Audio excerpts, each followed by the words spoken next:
Bonjour à tous, j'espère que vous allez bien. Moi c'est Virginie et je suis ravie de vous retrouver pour une nouvelle vidéo. L'affaire du jour, au-delà de son aspect tragique, met en lumière l'hypocrisie de certaines personnes sur les réseaux qui prennent bien soin de véhiculer des valeurs de bienveillance, de tolérance et d'amour de l'autre, alors qu'au fond d'eux, ce sont de véritables monstres égoïstes qui ne vivent que pour satisfaire leurs fantasmes. Ce sujet est très sensible sur YouTube et j'espère que l'espérance de vie de la vidéo ne sera pas impactée. Je vais devoir pour cela faire attention à certains termes utilisés dans la vidéo et je vous demanderai de ne pas employer de termes dits tabous dans les commentaires. Une fois n'est pas coutume, je vous le demande au début de la vidéo. Si vous appréciez mon travail, vous pouvez liker et vous abonner si ce n'est pas déjà fait. Sachez que c'est la meilleure façon de soutenir vos vidéastes préférés. J'en ai fini avec l'instant promo et je vous propose à présent de découvrir ensemble tous les détails de cette triste affaire.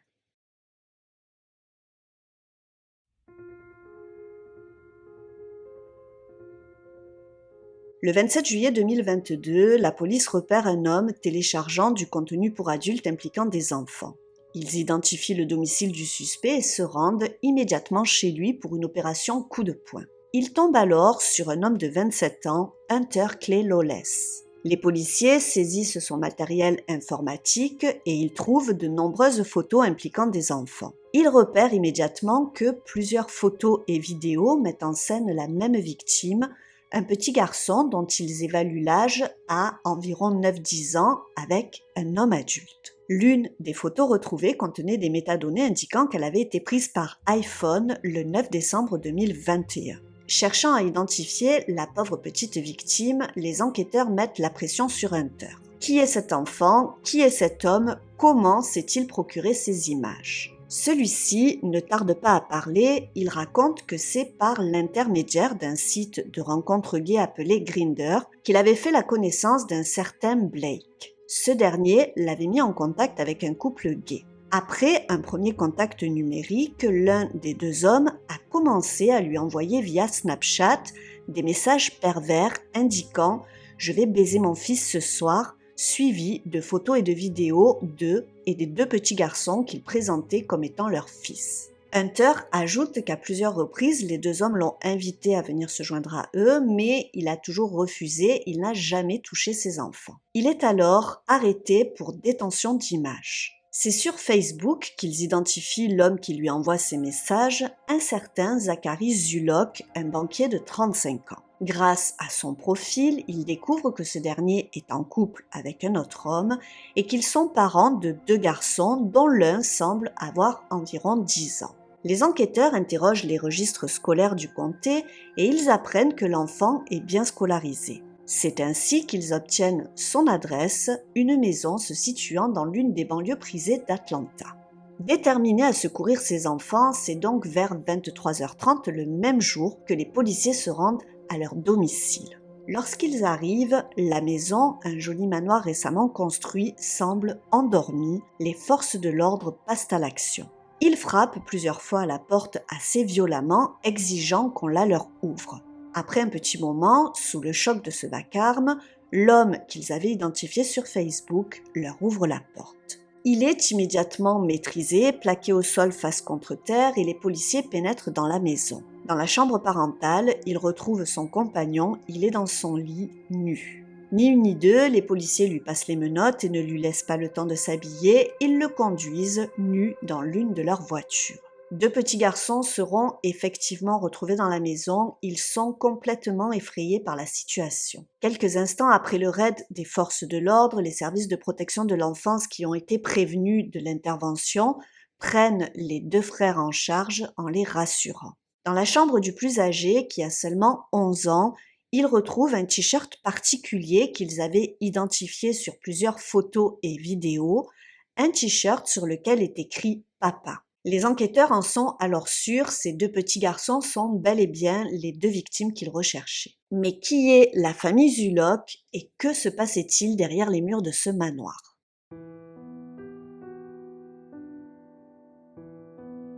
C'est durant l'été 2013 que Zachary, un banquier, rencontre celui qui deviendra, comme il l'écrit sur les réseaux, son partenaire dans le crime pour la vie. William, quant à lui, travaille pour le gouvernement comme superviseur dans un centre de service à la clientèle. C'est la parfaite alchimie et ils tombent rapidement très amoureux. Tous les deux se rejoignent sur plusieurs points et partagent la même idéologie. Ils sont d'ardents militants pour la cause LGBTQ. Zachary, qui est beaucoup plus extraverti que son compagnon William, est très actif sur les réseaux sociaux. Il se définit en tant qu'activiste en bio de son compte Instagram. Zach, comme il se fait appeler, met sa vie en scène et en profite pour défendre cette cause qui lui tient tant à cœur. Les deux hommes sont très connus et appréciés dans la communauté LGBT de Géorgie. Ils ne ratent aucune manifestation et arborent avec fierté les couleurs de l'arc-en-ciel. D'ailleurs, les photos qu'ils prennent lors des différents événements sont très souvent reprises, que ce soit par les médias du web ou encore des magazines spécialisés de l'État. Certaines de leurs photos sont mises en avant et le couple est heureux de représenter ainsi toutes les valeurs qu'il véhicule. Zach est très famille, il a 2 petites sœurs qu'il adore et dont il est très proche. William, de son côté, est moins proche des siens que son compagnon, mais il est tout de suite accepté des sœurs et des parents de Zach. Le couple a un vécu similaire, ils ont eu tous les deux des problèmes durant leur enfance, leur adolescence à se faire accepter tels qu'ils étaient. Ils se sont, par le passé, plusieurs fois sentis rejetés, déconsidérés, car ils étaient homosexuels et aujourd'hui, ils s'assument totalement.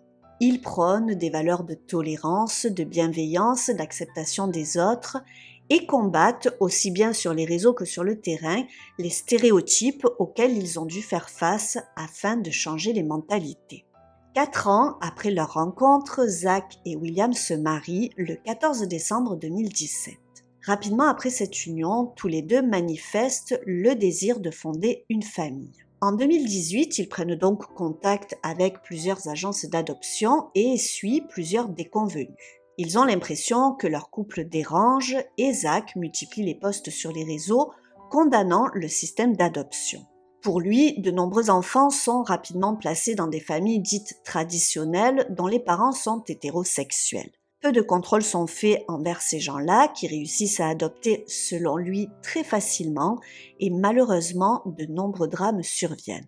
Il fait part de la douleur qu'il ressent envers ces pauvres enfants maltraités et abusés par ces familles dites traditionnelles. Il exprime son dégoût face à la situation et ne comprend pas comment il est possible de faire du mal à un enfant. De plus, il trouve inconcevable que quelqu'un puisse agresser et abuser d'un être aussi innocent et sans défense. Durant l'année 2018, contre toute attente, une agence d'adoption chrétienne spécialisée pour les enfants qui ont vécu des traumatismes et qui sont un peu plus âgés donne le feu vert au couple pour non pas une, mais 2 adoptions. Il s'agit de 2 frères de 5 et 7 ans. Les 2 garçons ne sont pas partis avec les meilleures chances dans la vie, leurs 2 parents biologiques étaient toxicomanes et c'est très jeune que les 2 frères leur ont été retirés à 3 et 5 ans. Ils ont d'abord passé quelque temps en famille d'accueil avant d'être proposés à l'adoption. Ces pauvres petits malmenés par la vie ont eu du mal à trouver une famille d'adoption, non pas qu'ils soient turbulents, bien au contraire, ces 2 bouts de chou sont adorables. Au-delà de leur âge, ce sont 2 frères, du coup les professionnels qui s'en occupent ne veulent absolument pas les séparer. Zach et William prennent le premier contact, puis tout s'enchaîne rapidement. Moins d'1 an plus tard, le 7 novembre 2018, le couple a la chance d'accueillir les 2 frères, alors âgés de 5 et 7 ans. La petite famille s'installe donc dans la petite maison que partagent William et Zach. Les 2 hommes se disent ravis d'être pères, ils font des posts sur les réseaux sociaux pour afficher leur bonheur. Zachary se présente dans sa biographie Instagram comme « papa de 2 merveilleux garçons ». Un bonheur n'arrivant jamais seul, ils font construire la maison de leurs rêves dans un quartier huppé. C'est au bout d'un cul-de-sac, dans un quartier très prisé où les demeures se négocient aux alentours du $1 million, que les 2 hommes construisent le nid qui abritera leur bonheur. Le chantier prendra 6 mois et c'est un peu plus d'1 an après l'arrivée des enfants que la famille s'installe dans cette magnifique maison, un manoir de 4 chambres et 5 salles de bain décorées aux couleurs de l'arc-en-ciel.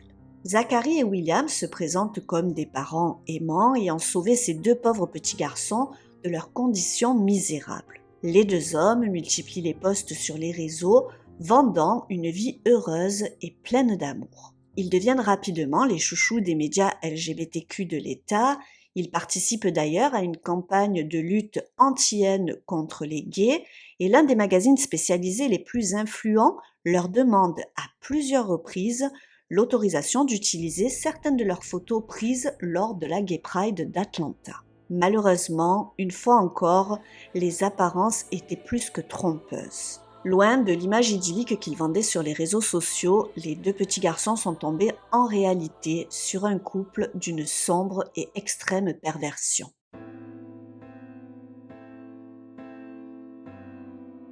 En cette nuit du 27 juillet 2022, après leur arrestation, les deux hommes sont placés en détention à la prison du comté de Walton. Ils sont inculpés de pédophilie aggravée, d'exploitation et prostitution d'enfants. La maison est perquisitionnée, les enquêteurs découvrent qu'elle était truffée de caméras de surveillance. Avec pas moins de 16 caméras, chaque mètre carré de ce manoir était sous surveillance. Le tout était contrôlé par un écran de télévision. La police découvre également une pièce secrète dans le bureau. Sans fenêtre et très étroite, la porte d'entrée était cachée derrière la bibliothèque. Une deuxième pièce noire était, semble-t-il, utilisée comme salle de cinéma. Leur téléphone, ordinateur ainsi que leurs 3 voitures sont saisis par le bureau du shérif. Dans le téléphone de Zachary, ils vont retrouver des vidéos qu'il avait filmées mettant en scène William et l'aîné des garçons. Ces terribles photos et vidéos étaient très accessibles, elles se trouvaient sans mot de passe dans les albums photos du téléphone. Les forces de l'ordre mettront aussi la main sur 149 photos compromettantes ainsi que l'historique des messages échangés avec Hunter et d'autres personnes dont les identités n'ont pas été dévoilées. Après avoir été pris en charge, les deux garçons sont examinés par une infirmière spécialisée. Ils présentent tous les deux des séquelles des abus qu'ils ont subis. Ils retrouvent des lésions anales sur les nez. Des fluides corporels sont prélevés sur les pauvres enfants et leurs vêtements. L'enquête va révéler les horreurs que subissaient depuis des années les deux pauvres petits garçons. C'est malheureusement très rapidement après leur arrivée dans la famille, en 2019, qu'ils vont commencer à se faire agresser. Lorsque le Covid est arrivé et que les Ulocs se sont retrouvés confinés, ces horreurs se sont intensifiées. Alors qu'ils vendent l'image de la famille parfaite sur les réseaux sociaux, dans l'intimité de la maison, les deux hommes se montrent très pervers et durs avec leur fils adoptif. Selon certains proches du couple qui se sont immédiatement désolidarisés suite à leur arrestation, bien qu'ils n'avaient jamais été témoins de violences sexuelles ou encore de gestes déplacés envers les deux pauvres enfants, ces anciens proches de la famille Zulock ont vu, à plusieurs reprises, des punitions pouvant durer de nombreuses heures. Les deux frères étaient obligés de rester debout dans un coin. Ils n'avaient pas le droit de bouger, de sortir du coin si ce n'était pour manger ou aller aux toilettes.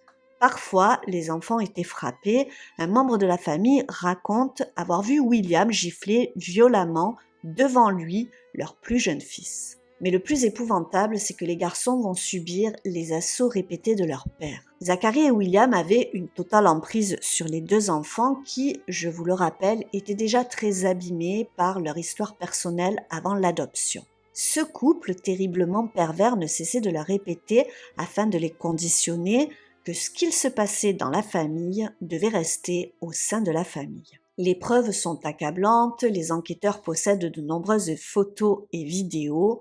William n'a pas d'autre choix que d'admettre avoir bien forcé leur aîné à certains actes oraux et de pénétration pour son propre plaisir. Zachary, lui, va avouer que les abus étaient devenus, durant la pandémie, une routine pour le couple. Il révéla avoir envoyé les photos et les vidéos à plusieurs personnes, moins d'une douzaine selon ses dires.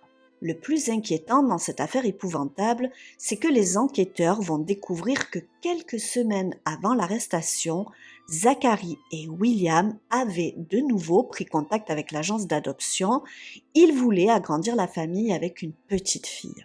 Seulement, l'agence avait fermé entre-temps et ils avaient alors demandé à l'ancienne directrice, avec qui ils avaient gardé le contact, si elle ne pouvait pas les aiguiller vers d'autres centres d'adoption qui acceptent les dossiers des couples homosexuels. Chose qu'elle fera, elle les renverra vers 2 centres. Fort heureusement, ils ont été arrêtés à temps. Malheureusement, cette terrible affaire n'avait pas fini de dévoiler son lot de sombres et écœurantes surprises. Après Hunter Lawless, c'est un second suspect qui a été arrêté peu de temps après, Armando Sanchez, un homme de 25 ans. Il aurait été lui aussi sollicité par les ULOC pour, je cite, « baiser avec ses fils ». Ce fan de jeux vidéo et d'animés japonais n'était pas inconnu des forces de l'ordre, il est également accusé d'avoir montré du contenu pour adultes à un adolescent de 14 ans. Hunter, de son côté, a retrouvé la liberté seulement 2 jours après son arrestation. Il a dû pour cela verser une caution de 25 000 $. Il est actuellement dans l'attente de son procès et est retourné chez sa mère, chez qui il vit. Zachary et William, quant à eux, sont détenus dans 2 prisons différentes afin d'éviter toute communication entre eux, et vous allez voir que leur amour ainsi que leur citation qu'ils revendiquaient publiquement sur les réseaux sociaux « partenaires de crime pour la vie » ne va pas durer bien longtemps face à la réalité des prisons américaines.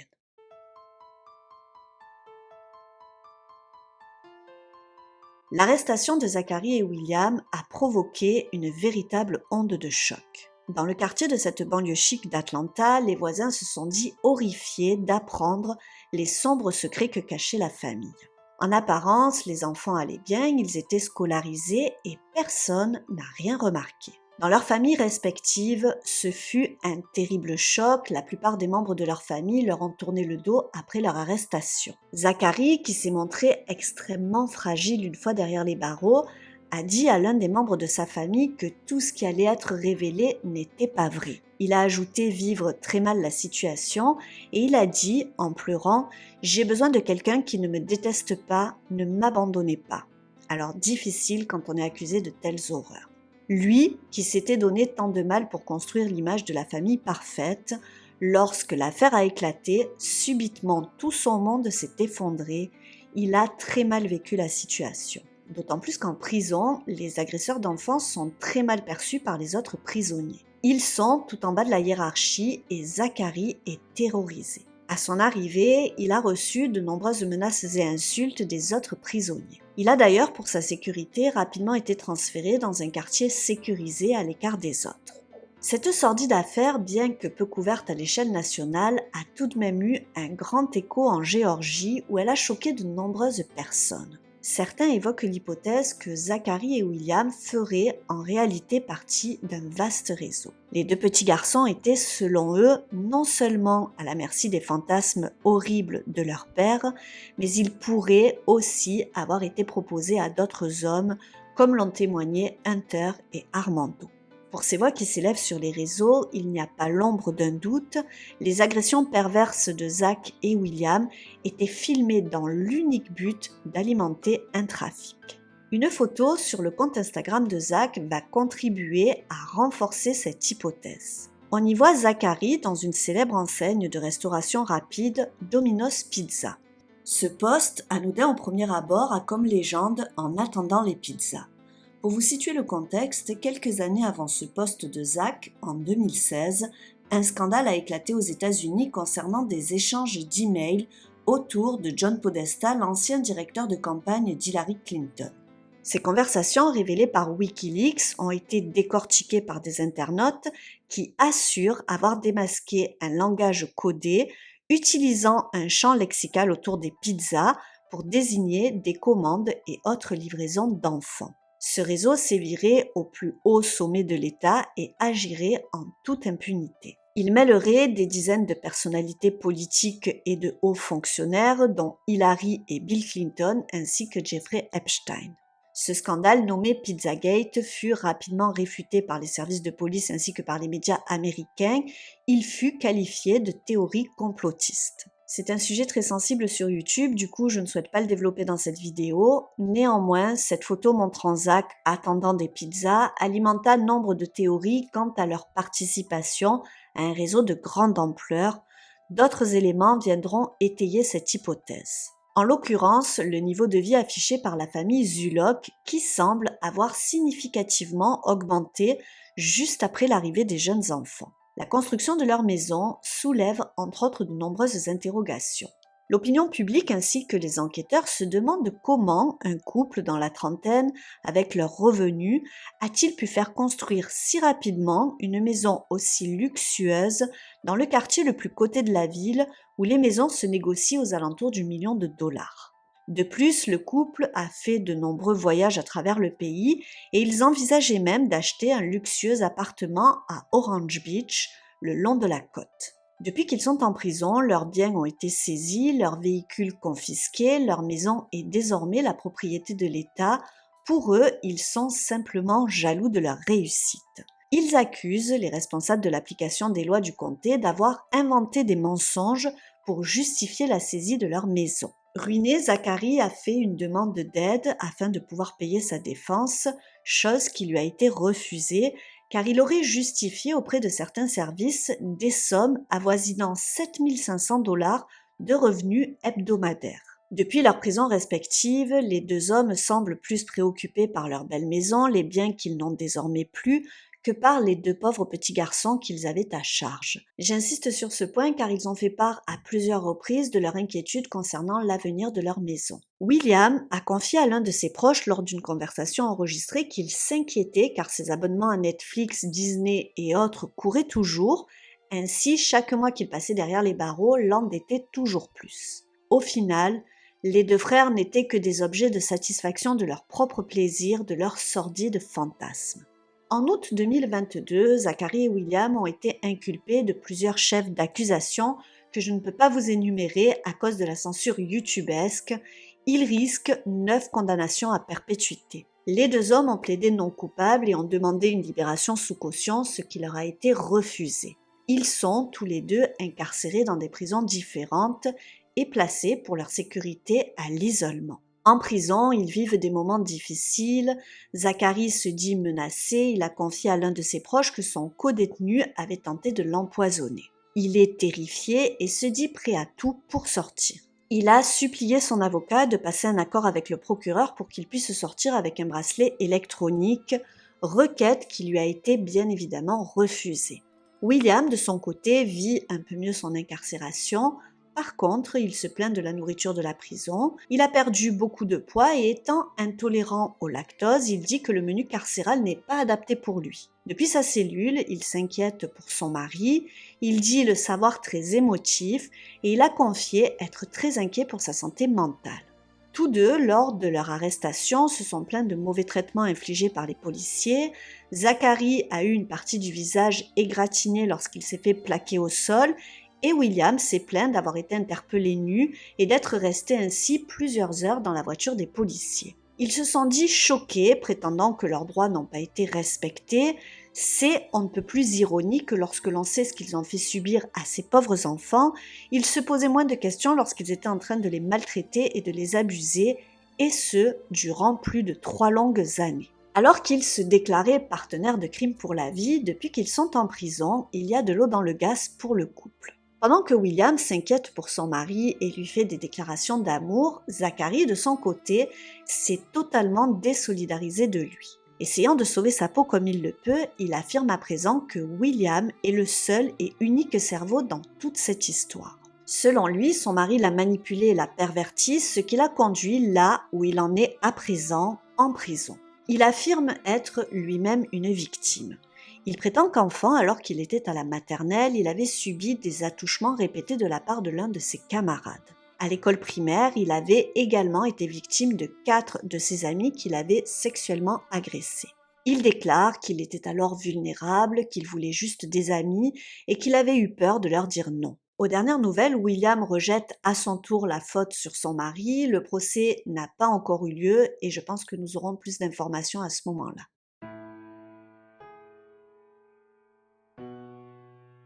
C'est une affaire particulièrement choquante et sordide dont je vous parle aujourd'hui. J'ai beaucoup de peine pour ces 2 petits garçons qui ont déjà vécu, malgré leur jeune âge, tant de souffrances.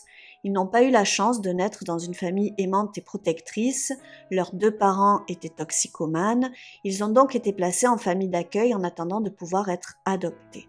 Malheureusement, lorsque la chance aurait dû frapper enfin à leur porte, ils sont tombés sur 2 pervers. Au lieu de connaître la joie d'un foyer chaleureux et aimant, ils se sont trouvés instrumentalisés par William et Zachary.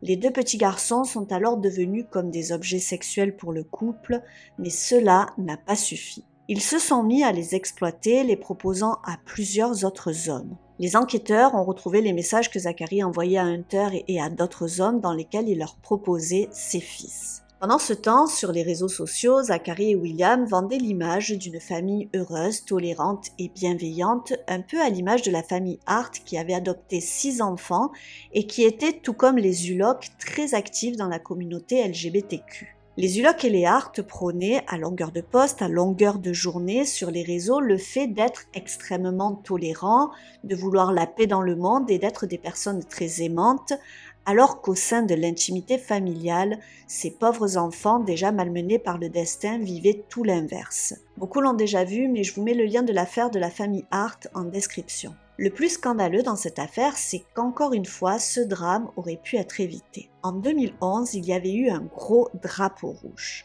Zachary avait déjà été accusé d'avoir abusé d'un adolescent de 14 ans, lui en avait 24. Il avait attiré le jeune garçon qu'il avait contacté par Facebook dans une maison pour ensuite profiter de lui. Cette affaire, tout comme celle présentée aujourd'hui, avait impacté Zachary par un effet de ricochet.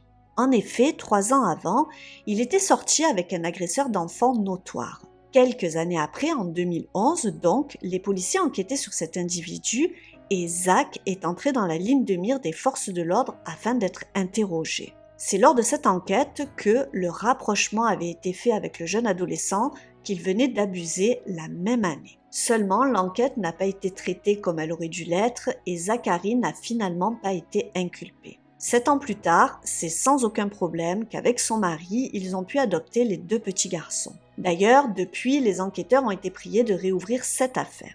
William et Zachary étaient très engagés politiquement, ils se revendiquaient de gauche, progressistes et soutenaient ardemment le président Biden. À l'instar de la famille Hart, ils participaient avec leurs enfants à de nombreuses manifestations LGBT, ils affichaient fièrement les couleurs de l'arc-en-ciel, mais leur cœur était en réalité bien sombre. Zach et William ne cachaient pas leur sexualité débridée, ils étaient très connus dans le milieu des rencontres gays d'Atlanta. Sur le compte Twitter de Zach, toujours en ligne aujourd'hui, il était abonné à une vingtaine de comptes, exclusivement à des comptes de porno gays. Le seul compte qu'il suivait et qui n'était pas dans cette thématique, c'était celui de l'actuel président des États-Unis, Joe Biden. J'ai l'impression que Zachary et William jouissaient de la bonne image qu'ils renvoyaient dans leur communauté. Plus que militants, ils étaient activistes. Ils n'hésitaient pas à afficher leurs visions, leurs idées. Ils semblaient agir en toute confiance. Lors de leur arrestation, Zachary avait des images et des films dans son téléphone portable. Il était en contact avec de nombreux hommes. Il gardait trace de leurs discussions. Il ne prenait pas plus de précautions que cela, il ne semblait pas avoir peur de se faire repérer par les autorités, il se sentait intouchable, il agissait en toute impunité. Zachary et William étaient en réalité des prédateurs sexuels. Ils vivaient littéralement pour leurs sordides fantasmes. Les abus ont commencé moins d'1 an après l'arrivée des 2 petits frères et ils se sont accrus avec la pandémie. Je ne sais pas si leurs intentions initiales lors de l'adoption étaient d'assouvir leurs fantasmes ou s'ils partaient d'une bonne intention et ont ensuite sombré en côtoyant au quotidien les 2 pauvres enfants. On se souvient des posts qu'ils faisaient dans lesquels ils blâmaient les couples traditionnels qui maltraitaient leurs enfants et qui, selon lui, avaient beaucoup moins de contrôle. Pour ma part, je me trompe peut-être, mais je ne pense pas qu'ils participaient à un trafic à grande échelle. Bien que ces réseaux existent bel et bien, je ne pense pas qu'ils en faisaient partie. Après, ils souhaitaient adopter une fille et pour certains, cela démontre qu'ils voulaient étendre leur part de marché liée à ces contenus épouvantables au plus grand nombre. Le couple a avoué avoir envoyé des photos et vidéos à une demi-douzaine de personnes. Je pense que cela est plausible et rien d'anormal n'a été repéré sur leur compte bancaire. Ce n'est pas avec potentiellement 6 clients qu'ils allaient énormément s'enrichir sur le dos de ces pauvres enfants.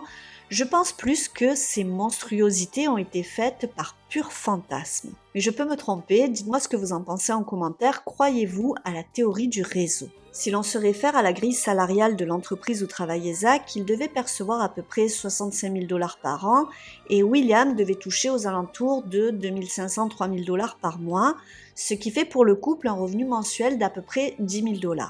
Du coup, acheter une maison à 1 million à crédit avec 10 000 $ de revenus mensuels et un apport conséquent ne me semble pas irréaliste, même si une zone d'ombre reste toujours présente. Pourquoi Zach a-t-il déclaré que le couple percevait 7 500 $ par semaine? Tous les articles relaient cette information. Est-elle vraie? Une fois n'est pas coutume, je vous demande en commentaire d'être courtois et bienveillant. Je sais que je peux vous faire confiance. On peut partager son opinion, son point de vue, mais gardons bien à l'esprit qu'il y a de bonnes et de mauvaises personnes partout. Et ce, qu'importe notre sexualité, notre bord politique, notre religion, notre idéologie, il y a des bons et des mauvais partout. Cette tragédie ne doit pas être un prétexte pour amalgamer tous les couples du même sexe qui souhaitent adopter à ces deux monstres. Beaucoup de couples homosexuels sont des parents géniaux et aiment profondément leurs enfants. C'est comme diaboliser tous les couples hétérosexuels sous prétexte que la majorité des maltraitances sur des enfants sont issues de ces familles. C'est plutôt logique compte tenu de la proportion des couples hétérosexuels ayant des enfants comparativement aux couples homosexuels. Nous pouvons exprimer notre opinion, mais essayons de prendre de la hauteur. Le plus important dans cette histoire, c'est que ces deux frères sont aujourd'hui sortis de cet enfer et que ce couple a pu être arrêté avant d'avoir eu le temps d'adopter une petite fille. Je n'ose imaginer toutes les horreurs qu'il lui aurait fait subir. Ces pauvres enfants, malgré leur jeune âge, ont déjà reçu plus de souffrances et vécu plus d'horreurs que la majorité des adultes sur cette terre. Je vous tiendrai informé de la suite de cette affaire. J'espère de tout cœur qu'aujourd'hui, près d'1 an après la fin de cet enfer, ils ne sont pas séparés et qu'ils ont pu être adoptés par des personnes bienveillantes qui les aiment profondément. J'espère de tout cœur que malgré leur calvaire, ils pourront enfin goûter au bonheur et à la chaleur d'un foyer aimant. Malgré la tristesse de cette affaire, j'espère que vous êtes toujours présents à la fin de cette vidéo. Si c'est votre cas, étant donné que nous ne connaissons pas les prénoms des deux petites victimes, je vous demanderai d'inscrire Justice pour les enfants en commentaire. Moi, je vous dis à très vite pour une nouvelle histoire criminelle sur la chaîne, mais jusque-là, prenons soin de nos enfants et surtout, restons prudents.